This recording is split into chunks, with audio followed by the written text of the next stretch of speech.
کتاب ملاکی نبی باب یکم. محبت خدا به اسرائیل و ناسپاسی وی. وحی کلام خداوند درباره اسرائیل به واسطه ملاکی. من شما را دوست داشتم میگوید خداوند، ولی شما میگویید محبت خود را به ما در چی ظاهر نموده ای؟ آیا عیسی برادر یعقوب نبود میگوید خداوند، ولی من یعقوب را دوست داشتم و از عیسی نفرت کردم و کوههای ورا ولنگار نموده املاکش را مکان شغالهای بیابان گردانیدم. اگر ادوم بگوید ما ولنگار گردیده ایم، ولی خرابزار را از نو بینا خواهیم کرد، پس خداوند لشکرها چنین میگوید آنها بینا خواهند کرد، ولی من ویران خواهم نمود و آنها را حدود شرارت و قوم خواهند نامید که خداوند بر آنها تا ابد غضب کرده است. و چشمان شما این را خواهد دید و شما خواهید گفت کبریای خداوند بیرون از حدود اسرائیل افزوده است. پسر پدر را عزت می کند و غلام آقای خود را. پس اگر من پدر باشم عزت من کجاست؟ و اگر من آقا باشم هیبت من کجاست؟ میگوید خداوند لشکرها به شما، ای کاهنان که اسم مرا به حرمت می سازید و میگویید با چی ما اسم تو را به حرمت ساخته ایم؟ بر قربانگاه من نانی پلید می آورید و می گوید با چی ما تو را به حرمت ساختیم؟ با اینکه در دل خود می گوید سفره خداوند سزاوار حرمت نیست. و هنگامی که شما حیوان کور را برای قربانی می آورید، آیا این کار نادرست نیست؟ و هنگامی که حیوان لنگ و کسل را می آورید، آیا این کار نادرست نیست؟ اگر آن را به والی خود پیشکش نمایی، آیا وی از تو راضی شده به تو توجه خواهد کرد؟ میگوید خداوند لشکرها. و اکنون به حضور خداوند التجا نمایید تا که بر ما مرحمت کند، مادامی که چنین کار از دست شما آمده است. آیا او میتواند به کسی از بین شما توجه نماید؟ میگوید خداوند لشکرها. کاش که کسی نیز از بین شما یافت میشد که درها را بندد تا که بر قربانگاه من بر عبث آتش در نگیرانند. حسن توجه من بر شما نیست میگوید خداوند لشکرها، و هدیه را از دست شما خواهان نیستم، زیرا که از طلوع آفتاب تا غروب آن اسم من در میان خلقها بزرگ است و در هر جا به اسم من بخور و هدیه پاک آورده می شود، زیرا که اسم من در میان خلقها بزرگ است میگوید خداوند لشکرها.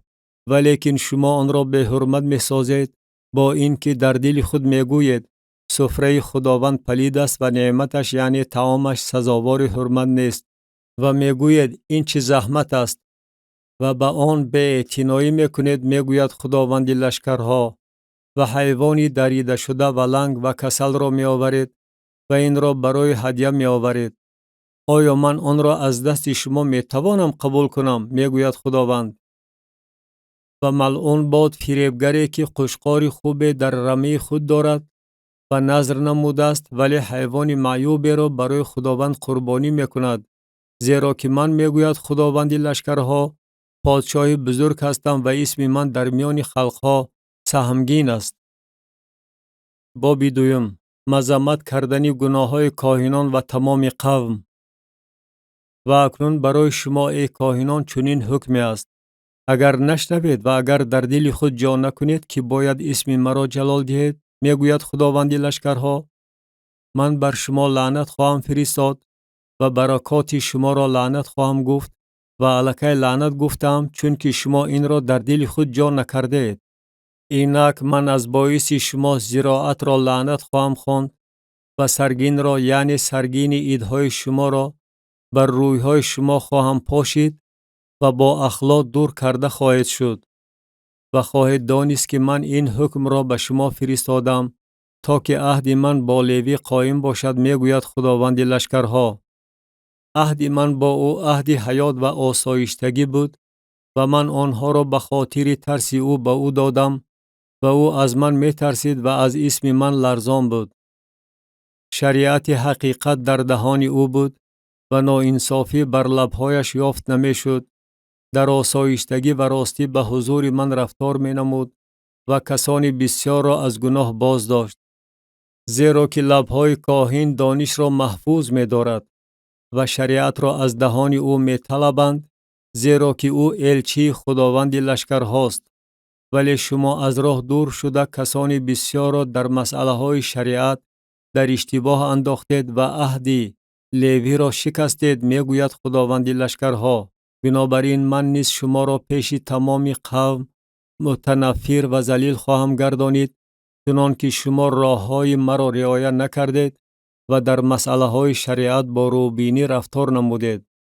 همه ما آخر یک پدر داریم و همه ما را آخر یک خدا آفریده است. پس چرا در حق یکدیگر خیانت کرده عهد پدران خود را به حرمت سازیم؟ گناه زناشویی با زوجه اجنبی، عهد شکنی نسبت به خدا و نسبت به یار خود. یهودا خیانت کرده است و در اسرائیل و یروشلیم قباحت به عمل آمده است، زیرا که یهودا قدس خداوند را که او دوست می داشت به حرمت ساخته، دختر خدای بیگانه را به نکاح خود درآورده است.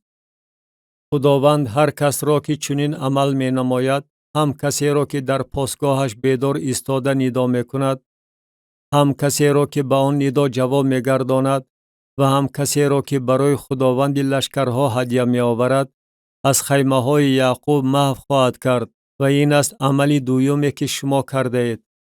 قربانگاه خداوند را با اشک و گریه و ناله پوشانیده اید، در صورتی که او دیگر به هدیه نظر نمی اندازد و آن را از دست شما با حسن توجه قبول نمی کند و می گوید از چی سبب؟ از آن سبب که خداوند در میان تو و زوجه جوانی تو شاهد بود و تو در حق وی خیانت کرده ای و حالان که وی دوست تو و زوجه هم عهد تو بود. و آیا آنها را خدای یگانه که هم جسم و هم روح به او تعلق دارد نآفریده است؟ و آن یگانه چرا خواهان است؟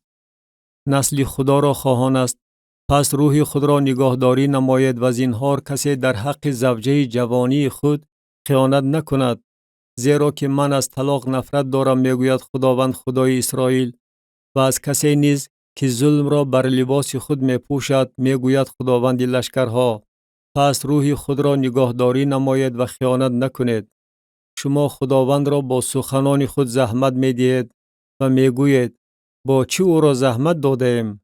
با این که شما می گویید هر بدکردار در نظر خداوند خوب است و او به آنها توجه می کند، یا که خدای عدل و انصاف کجاست؟ باب سیوم، پیشگویی درباره یحیای تعمید دهنده و درباره آمدن مسیح. اینک من قاصد خود را بفرستم و او راه را پیش من خالی خواهد کرد. و ناگهان خداوند که شما طالب او هستید به قصر خود خواهد آمد و قاصد عهد نیست که شما مشتاق او می باشید. اینک می آید، می گوید خداوند لشکرها.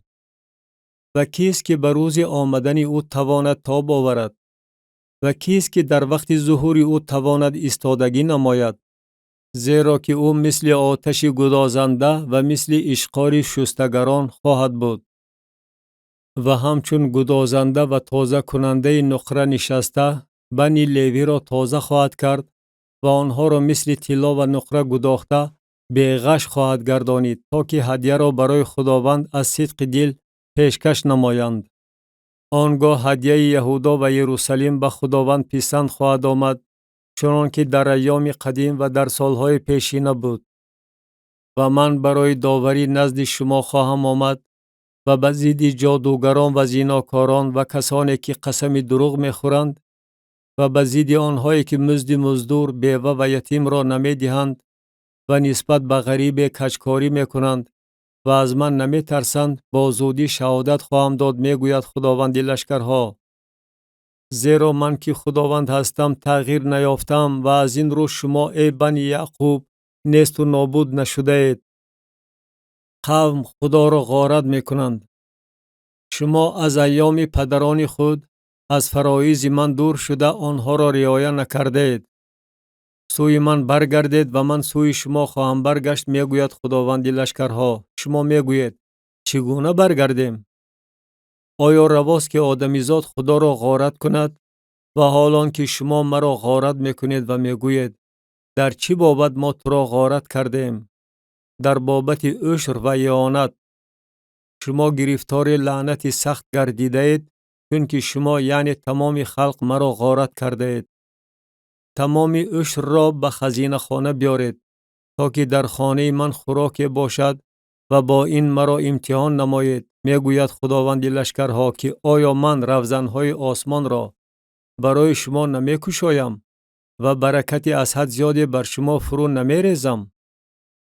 و من برای شما فرو برنده حاصل را من خواهم نمود و ثمره زمین شما را وی محو نخواهد کرد و غوره تاک شما در صحرا نابود نخواهد شد، میگوید خداوند لشکرها.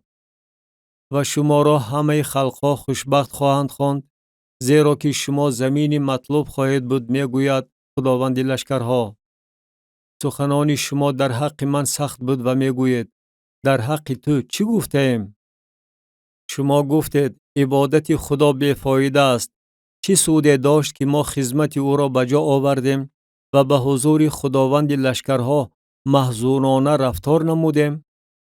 و الحال ما خوشبختی ناانصافان را مشاهده می نماییم که به واسطه بدکاری به نیک و احوالی نائل گردیدند و خدا را آزموده از جزا رها شدند. درباره بقیه مقدس، آن وقت ترسگاران خداوند به یکدیگر سخن می راندند و خداوند گوش انداخته این را می شنید و به حضور او این در کتاب یادداشت که برای ترسگاران خداوند و عزیز دارندگان اسم او می باشد نوشته می شد. و آنها می گوید خداوند لشکرها، در آن روزی که من عمل نمایم برای من گنجی گزین خواهند بود و من به آنها رحم خواهم نمود، چنان که آدم به پسری خود که برای او خدمت می کند رحم می نماید. و شما از نو فرق بین عادل و شریر را، بین کسی که به خدا خدمت می کند و کسی که به او خدمت نمی کند خواهید دید. باب 4. درباره روز خداوند و آمدن مسیح. زیرا اینک روزی که مثل تنور فروزان است می آید و همه ناانصافان و همه بدکاران مثل خس خواهند بود. و آن روزی که می آید آنها را خواهد سوزانید، می گوید خداوند لشکرها، و طوری که برای آنها ریشه و شاخه باقی نخواهد گذاشت. ولی برای شما ای ترسگاران اسم من، آفتاب عدالت طلوع خواهد نمود و در شعاعهای آن شفا خواهد بود و شما بیرون آمده مثل گوساله های آخوری جست و خیز خواهید کرد و شریران را پایمال خواهید کرد. زیرا در آن روزی که من عمل نمایم آنها زیر کف پایهای شما مثل خاکستر خواهند بود. تورات بنده من موسی را که به او در حوری با فرائض و دستورها برای تمام اسرائیل امر فرمودم در خاطر نگاه دارید. الیاس اول می آید.